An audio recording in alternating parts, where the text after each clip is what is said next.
الحمد لله نحمده ونستعينه ونستهديه ونشكره ونستغفره ونتوب إليه ونعوذ بالله من شرور أنفسنا ومن سيئات أعمالنا من يهد الله فلا مضل له ومن يضلل فلا هادي له وأشهد أن لا إله إلا الله وحده لا شريك له ولا مثيل له والإله العفو الغفور المستغني عن كل ما سواه والمفتقر إليه كل ما عداه وأشهد أن سيدنا محمدا عبده ورسوله بلغ الرسالة وأدى الأمانة ونصح الأمة صلى الله على سيدنا محمد صلاة يقضي بها حاجاتنا ويفرج بها كرباتنا ويكفينا بها شر أعدائنا وسلم عليه وعلى صحبه الطيبين وآله الأطهار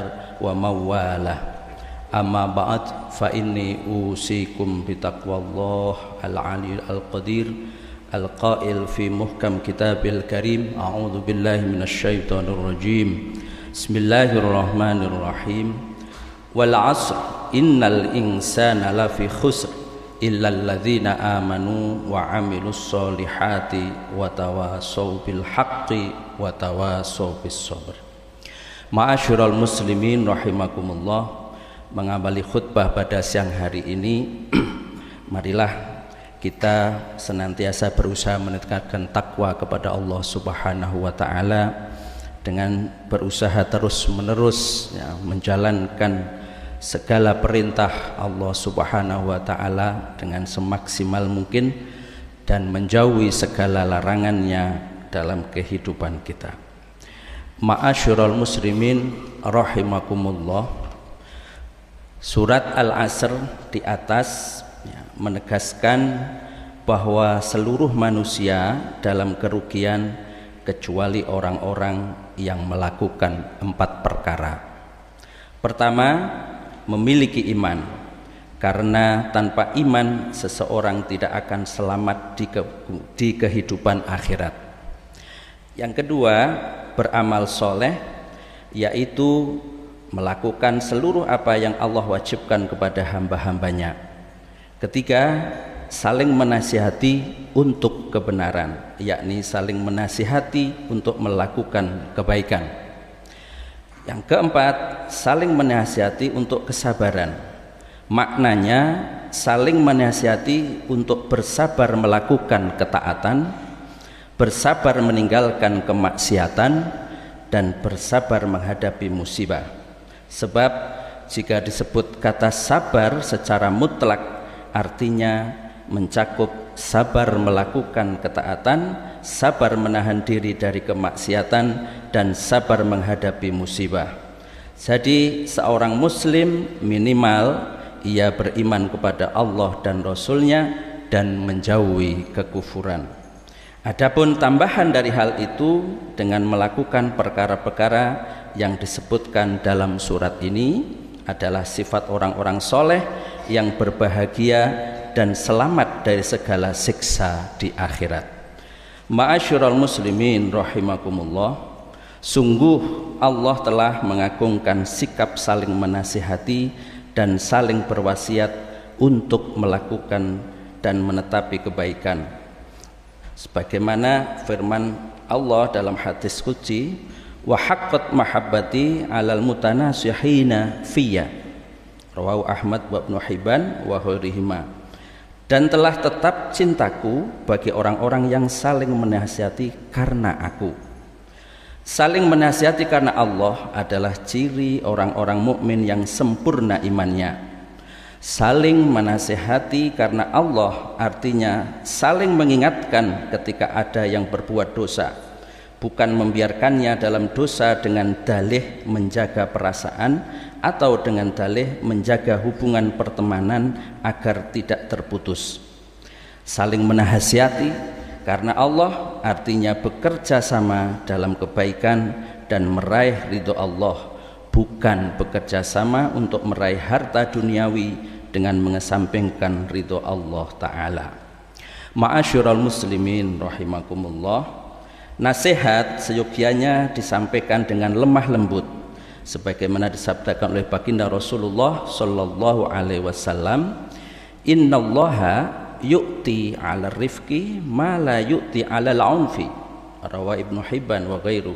Sesungguhnya Allah memberikan pada sikap lembut hasil yang tidak ia berikan pada sikap yang keras. Rasulullah sallallahu alaihi wasallam di kesempatan lain bersabda, innallaha yuhibbur rifqa fil amri kulli, rawahu Muslim. Sesungguhnya Allah mencintai kelembutan pada segala hal. Nasihat juga semestinya disampaikan sekira tidak membuka aib seorang di hadapan orang lain. Bahkan jika nasihat itu cukup dengan isyarat, maka kita lakukan. Jadi seorang muslim yang melakukan dosa dan aib, maka sepatutnya kita tutupi aibnya. Sebagaimana ditegaskan Rasulullah sallallahu alaihi wasallam, man satara musliman satarallahu fid dunya wal akhirah, rawa Ibnu Majah. Barang siapa menutupi aib seorang muslim, maka Allah akan menutupi aibnya di dunia dan akhirat. Ma'asyiral muslimin rahimakumullah. Karena itu, apabila kita melihat aib seorang muslim atau ia melakukan sesuatu kesalahan, maka selayaknya kita tutupi dan rahasiakan serta tidak kita buka kedoknya, melainkan kita nasihati ia secara sembunyi-sembunyi, tidak di hadapan orang lain. Hal ini jika yang ia lakukan adalah aib atau dosa yang tidak membahayakan orang lain. Sebaliknya, jika dosa itu membahayakan masyarakat, baik membahayakan eksistensi agama mereka atau kehidupan dunia mereka, maka kita diperintahkan untuk memperingatkan masyarakat secara terang-terangan dari orang tersebut. Ma'asyiral muslimin rahimakumullah. Kemudian penting untuk diketahui bahwa di antara kesalahan besar yang dilakukan sebagian orang, jika mereka melihat seseorang salah dalam perkara agama, seperti melakukan sholat dengan tidak benar, orang itu tidak mereka tegur sembari mereka mengatakan yang penting niatnya. Lalu mereka berdalih dengan mengucap innamal a'malu binniyat. Sungguh amal-amal itu hanya akan sah dengan niat.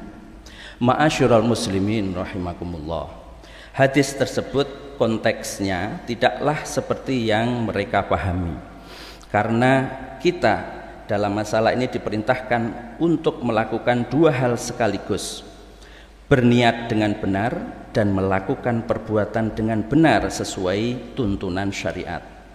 Hadis tersebut artinya bahwa amal soleh jika tidak disertai niat yang baik dan benar, maka tidak diterima oleh Allah.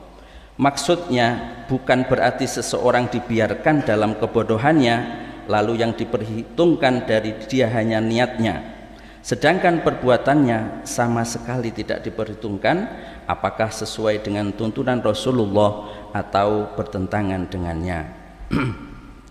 Diceritakan bahwa suatu ketika Rasulullah berada di dalam masjid, lalu ada seseorang yang masuk masjid kemudian melakukan sholat.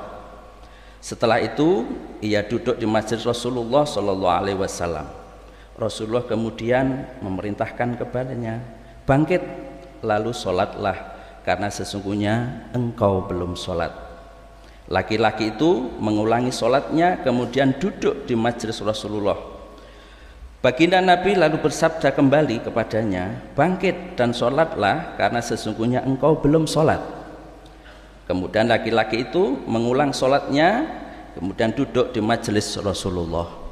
Lagi-lagi Rasulullah memerintahnya untuk mengulangi sholat dan bersabda, bangkit dan sholatlah, karena sesungguhnya engkau belum sholat. Orang itu kemudian berkata, wahai Rasulullah, aku tidak bisa melakukan sholat kecuali yang telah aku lakukan. Kemudian Rasulullah mengajarkan kepadanya tata cara sholat sesuai tuntunan syariat. Rasulullah tidak membiarkannya lalu mengatakan yang penting niatnya. Begitu pula yang diriwayatkan oleh Ibnu Hibban dalam sahihnya bahwa ada seorang laki-laki yang salah dalam membaca Al-Quran, lalu baginda Nabi Shallallahu Alaihi Wasallam memerintahkan, arsyidu akhakum, wahai para sahabatku, ajarilah ia bagaimana cara membaca Al-Quran yang benar. Ma'asyiral muslimin rahimakumullah, hendaklah kita ketahui bersama bahwa ada sebuah cerita dusta yang dinisbatkan kepada Nabi Khidir alaihissalam. Diceritakan secara dusta bahwa suatu ketika Nabi Khidir bertemu dengan seorang penggembala yang tidak mengetahui tata cara sholat. Lalu Khidir mengajarinya tata cara sholat yang benar. Kemudian Khidir pergi meninggalkan penggembala itu dan berjalan di atas air.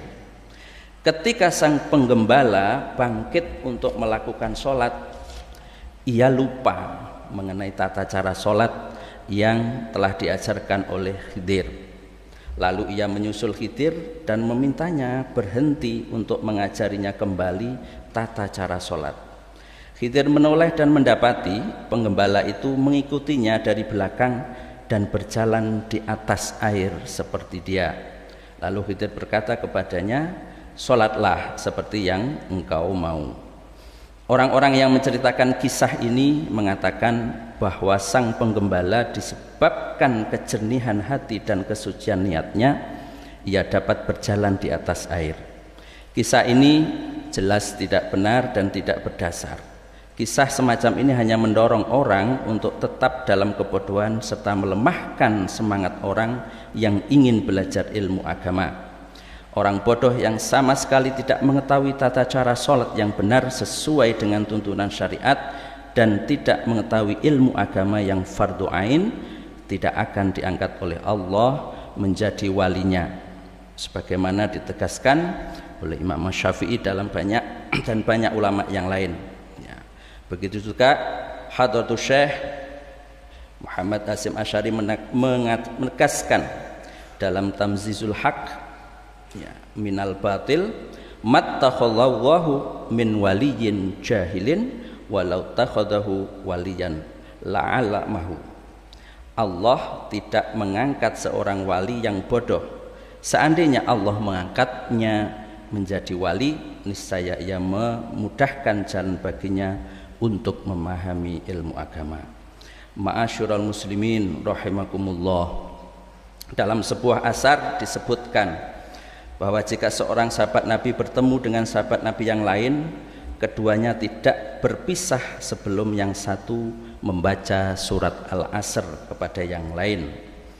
Sebagian Imam Syafi'i menyebutkan, lau tadabbaron nasu hadhihi surata lakafathum wa dzalika lamma fiha minal maratib allati bistikmaliha yahsulu lisyakhsi ghayatun kamali ihdahiya ma'rifatul haqqi watsaniyatu amaluhu bihi watsalisatu ta'limuhu min man la yuhsinu warrabi'atu sabruhu ala ta'allumihi wal amalu bihi wa ta'limihi.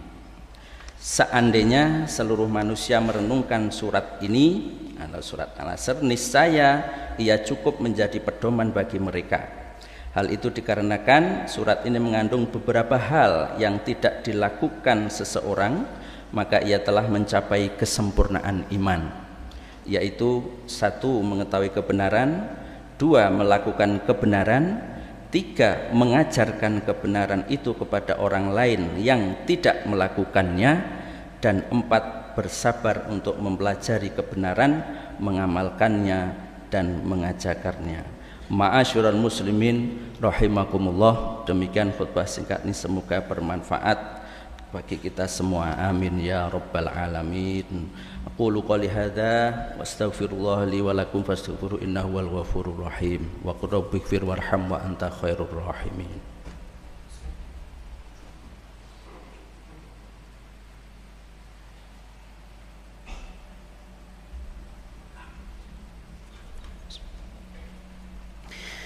Alhamdulillahilladzi wa kafa wa usolli wa sallimu ala sayyidina Muhammadinil Mustafa wa ala alihi wa ashabi ahli sidqil wafa. Asyhadu an la ilaha illallah wahdahu la syarikalah wa asyhadu anna sayyidina Muhammadan abduhu wa rasuluh. Amma ba'd. Fa ya ayyuhal muslimun usikum wa nafsi bi taqwallahil aliyil azim wa alamu annallaha amarakum bi amrin azim.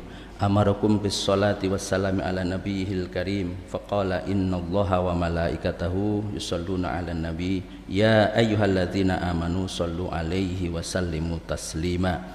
Allahumma salli ala sayyidina Muhammad wa ala ali sayyidina Muhammad kama sallaita ala sayyidina Ibrahim wa ala ali sayyidina Ibrahim wa barik ala sayyidina Muhammad wa ala ali sayyidina Muhammad kama barakta ala sayyidina Ibrahim wa ala ali sayyidina Ibrahim fil alamina innaka Hamidum Majid.